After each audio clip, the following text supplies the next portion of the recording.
approach in terms of learning and teaching in order for our learners really to overcome the barriers that technology may be dictate.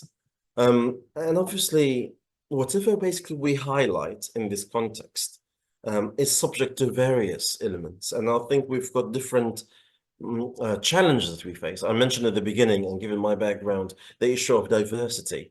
But now it's not only diversity in the traditional sense of people from different races and different groups, but also in terms of digital poverty. People don't really have the resources to enjoy technology at the same extent worldwide. So what are we going to do? How are we going to solve issues like that? And that's why it's very important to go back to the basis of our work and understand really how teachers play that vital role.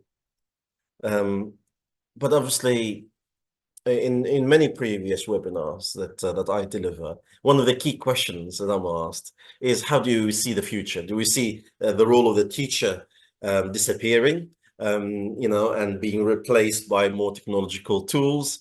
And my answer is always the same. It will never disappear. Our teachers are central to the learning process. Our teachers are central to the development of our assessments and learning practices. But there are new skills, new attitudes, new behaviors that need to be addressed. Because obviously over the past, not necessarily the past 10 years, but the past 4 years, there has been a fundamental shift in the role that teachers play from what you see on the left side of the screen, a traditional whiteboard, instruction-led, teacher-led kind of session, to more of a supportive role, facilitating role for teachers to play in the classroom to enable learning, and more specifically language acquisition. So for that matter, we came up with a new, what we're calling now the new normal, which is the hybrid approach, an approach that basically connects or keeps the central role of our teachers, but with the use of technology, with the use of these technological tools. And for that matter, we have loads of resources that I'll be talking about to prepare students in the best way possible to pass these qualifications. So in that sense, the learner is the center. I'm giving learners more autonomy, the power to discover knowledge. This learner's autonomy, I think, is key, is fundamental to all the products and the tools and the pedagogies that we are trying to promote, through the use of Cambridge qualifications and also the learning materials that come with it.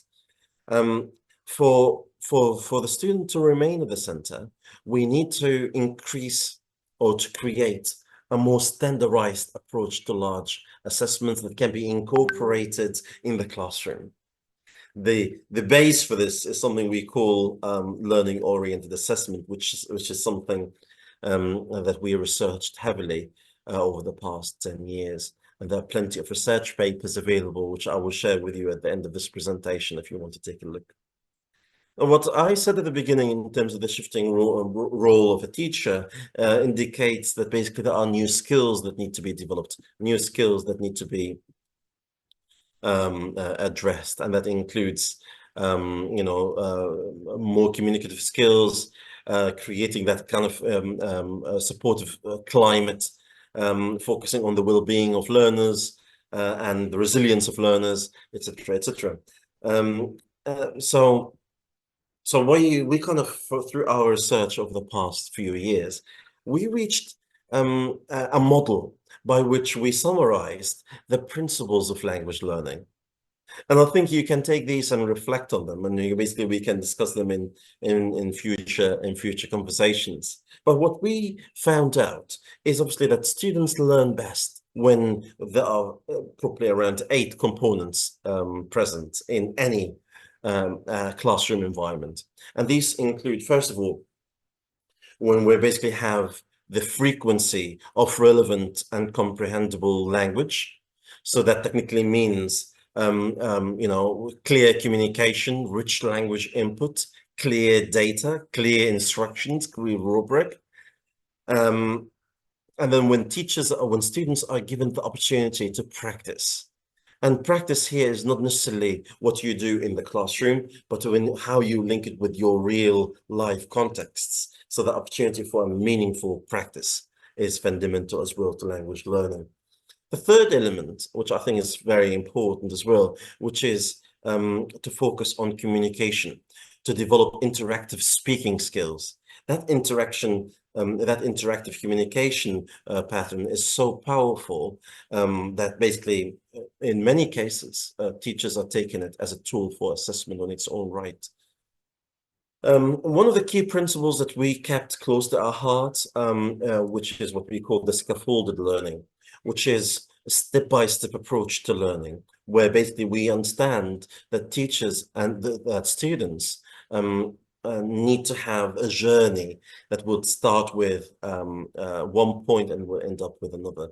And through that process, we need to understand the key skills, the key opportunities. We need to understand content. We need to design content that's suitable for that level. And that's basically what you will see in a minute through the creation, the integration and the mapping between our assessments and the CEFR, the Common European Framework of Reference.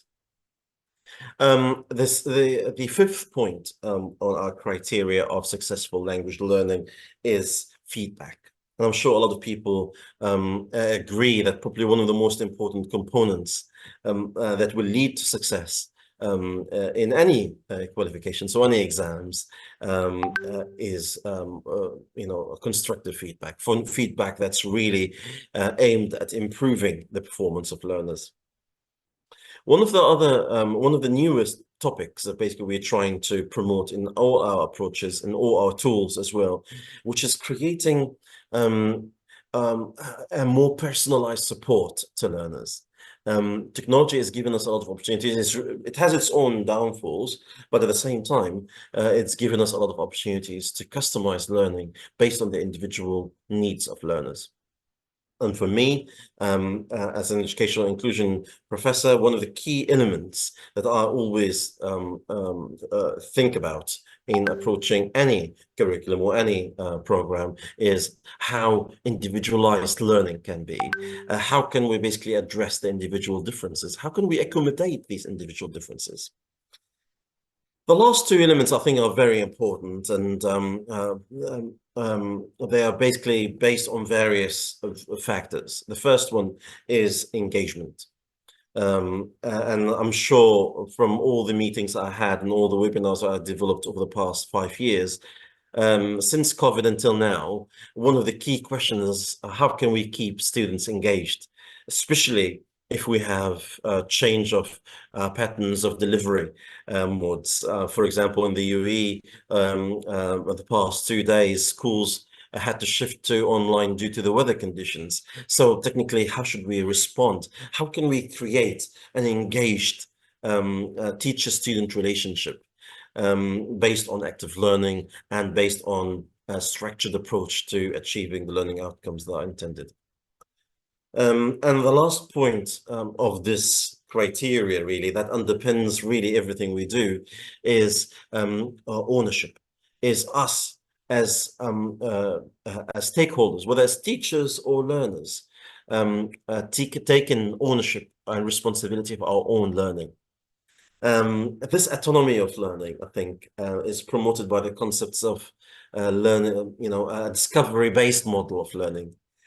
So I don't really give you the knowledge right at the front. I encourage you to explore it. I encourage you to discover it and reach it yourself.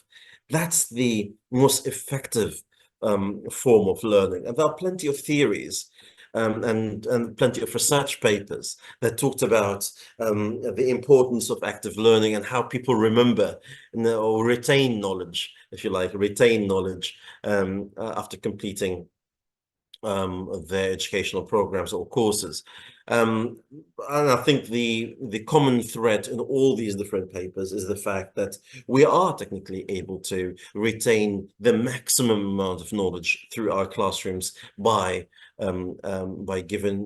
by developing more